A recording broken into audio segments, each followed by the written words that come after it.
Амбожаб Цыбиков, буддист-паломник у святынь Тибета. Глава книги 6. Жизнь в Лхасе. Часть 35. Когда я с моим спутником подошел к монастырю, то узнал, что нашим бурятам отведен дом, находящийся в саду прорицателя на западной стороне монастыря.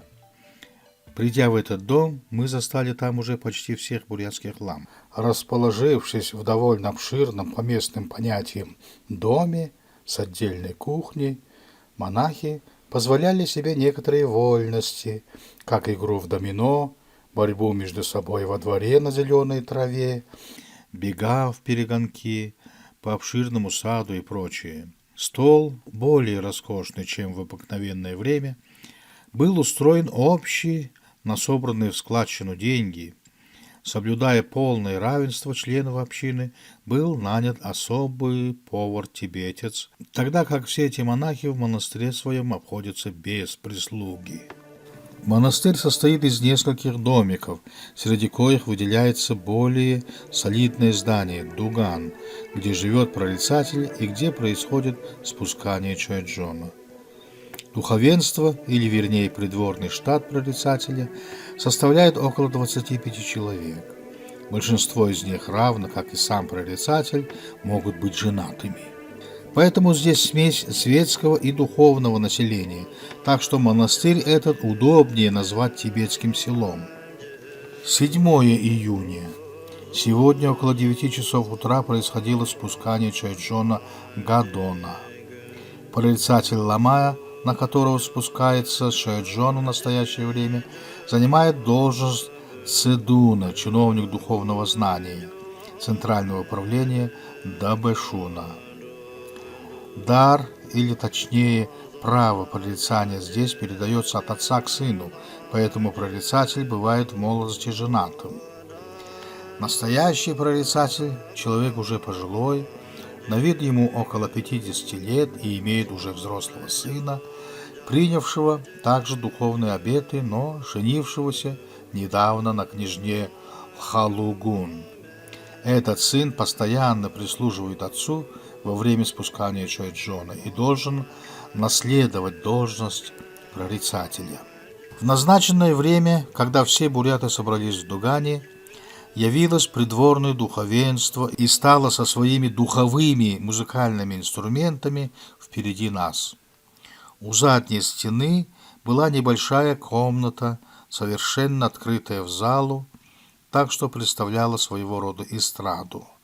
На этой эстраде было поставлено большое кресло, а немного позади него небольшой столик, на котором было сложено полное одеяние прорицателя. Прорицатель явился из своих комнат в сопровождении 2 человек, сына и еще другого ламы. Поджидавшие его 2 прислужника в сообществе с вновь прибывшими принялись одевать его. В конце концов, прорицатель оказался одетым в парчевый с широкими рукавами халат с разными привесками, из коих можно упомянуть о круглом металлическом зеркале на груди, на котором изображен вызолоченный мистический знак Хри. На левом бедре шашка в ножнах, на правом колчан со стрелами. На голове своеобразный шлем со многими флажками на палочках, воткнутых нижними концами в шлем. Верхние концы их украшены шариками из белого пуха грифов. Шлем этот очень тяжел, и потому его надевают на прорицателя уже перед самым приходом его в экстаз. Затем прорицатель садится в кресло, обратившись лицом к публике, и ламы начинают читать призывные молитвы, сопровождаемые тихими звуками кларнетов. Один из прислужников усердно воскуряет благовонными травами вокруг прорицателя, который сидит первое время молча и неподвижно, с почти закрытыми глазами, как бы стараясь внушить себе вхождение в него духа хранителя. Но лишь только мускулы начнут приходить в содрогание, прислужники надевают на его голову шлем и туго затягивает ленту, идущую от него под подбородком. В правую руку дают меч, а в левую — лук. Первыми начинают дрожать ноги, затем все выше и выше остальные части тела. Это происходит с такой постепенностью, что маленькие бубенцы, колокольчики, в изобилии привешенные к разным частям одеяния, начинают издавать звук, приводя слушателя в полную иллюзию приближения к кого-то издали. В конце, когда все тело уже дрожит и лицо судорожно искажается, прорицатель, оставаясь на кресле, наклоняется вперед и проводит головой как бы полукруг от левой руки до правой так, что концы маленьких флагштоков почти касаются пола, а самые флажки тащатся по земле. Дойдя до конца полукруга, он моментально откидывает свою голову назад и смотрит вверх. Это проделывается 3 раза.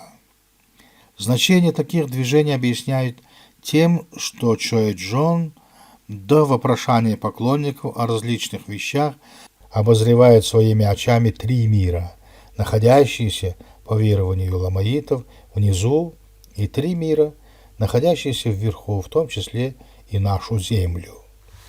После этого обозрения миров Чоэ-Джон является во всеоружии знания. Он ясно видит видимых и невидимых врагов, видит судьбу каждого живого человека, а также участь покойников. Он предвидит и будущее. Тогда 2 служителей берут прорицателя под руки и подводят к краю эстрады, где ставят особое высокое кресло и стелют под ноги барсовую шкуру. Грозный Гадон, царь премудрости, по-тибетски Йондон Джалбо, стоит перед нами с сильно искаженным лицом, раскрыв рот и высунув язык. Из горла издается какой-то хриплый звук. В это время к нему по очереди начинают подходить поклонники с обычными ходаками в руках. Ходаки отбирает стоящий рядом прислужник, а поклоняющийся прикладывается лбом к зеркалу, висящему на груди прорицателя. В это же время желающие из поклонников предлагают те или другие интересующие их вопросы. Прорицатель по выслушании дает тот или другой лаконический ответ, который тут же записывается одним из прислужников на доску, обсыпанную золой. Всем поклонникам, знатным лицам сам, а второстепенным прислужник раздает благословенные шнурки, носимые на шее. Если же кто предлагает вопросы поименно, то текст читается теперь же, и краткий ответ записывается также на доске, откуда уже после переписывается в обратном виде на лист самого перечня вопросов и возвращается вопрошателю с приложением печати Чоэ-Джона.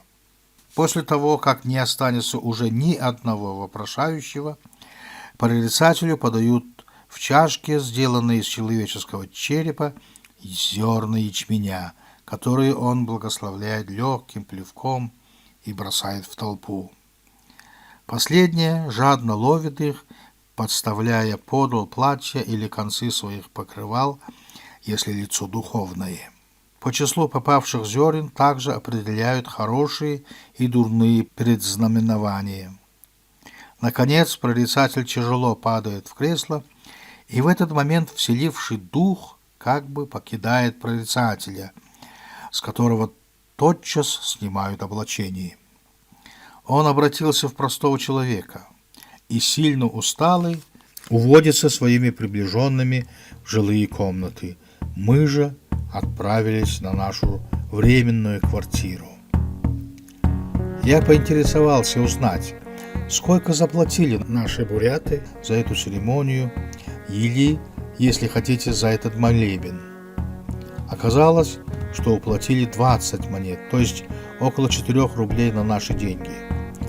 Но надо принять в расчет то обстоятельство, что мы воспользовались квартирой, кухонной посудой и мебелью прорицателя в течение 3 суток.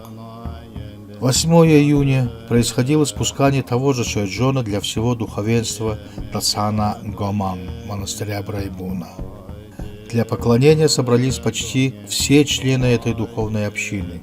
Тут была вся администрация Дацана со своим хамбо во главе, все знатные перерожденцы, старшим из коих является дацакский хутухта, имеющий право занимать ханский престол Центрального Тибета, и многочисленное простое духовенство, в числе которого были и наши бурятские ламы, проживавшие здесь уже третий день.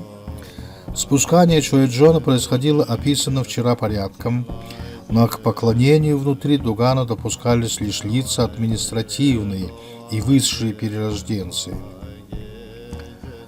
К лицам поважнее прорицатель проявляет особую вежливость, доходящую даже до заискивания перед ними. Так, перед хамбо он делал значительный поклон вперед, а дацакского хутухту он нежно хватил за шею и что-то шептал ему на ухо. Такое обстоятельство нисколько не поражает ламаита, так как он знает, что Чойджон, хранитель учения, должен относиться с почтением к его держателям или, иначе, к тем, кто олицетворяет это учение. После окончания поклонения важных лиц прорицатель выходит на террасу перед дуганом, куда допускаются ламы и администраторы более низких степеней. Простое духовенство рассаживается во дворе. Прорицатель в предшествии 3-4 музыкантов, поддерживаемый служителями, почти бегом обходит вокруг всего этого духовенства и, снова поднявшись на террасу, допускает уже единичных простых монахов, которые после поклонения снова занимают свои прежние места. После окончания подхождения всех поклонников прорицатель вместе с духовными издает один протяжный резкий крик, и вернее визг, похожий на звук гис, ударяя при этом в ладони. С этим криком как бы вылетает дух-хранитель, и прорицатель, уже совершенно изнуренный, тяжело падает в кресло, и его почти на руках уносят в дуган. Как и не утомиться. Почти 2,5-часовое страшно напряженное состояние с утомительной мимикой и в значительно тяжелых доспехах. Высшие перерожденцы и администраторы прибыли на более или менее красивых лошадях в сопровождении одного из нескольких лиц свиты. Все же простое духовенство пришло пешком. В том же порядке тотчас же двинулись в обратный путь. Конец 35-й части.